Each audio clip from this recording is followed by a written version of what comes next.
निवळी घाटात रविवारी सकाळच्या सुमारास एक भीषण अपघात घडलाय।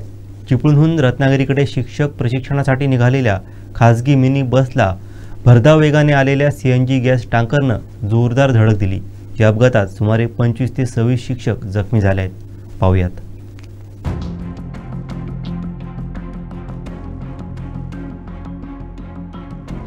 ही दुर्दैवी घटना बाव नदी परिसरात घडली।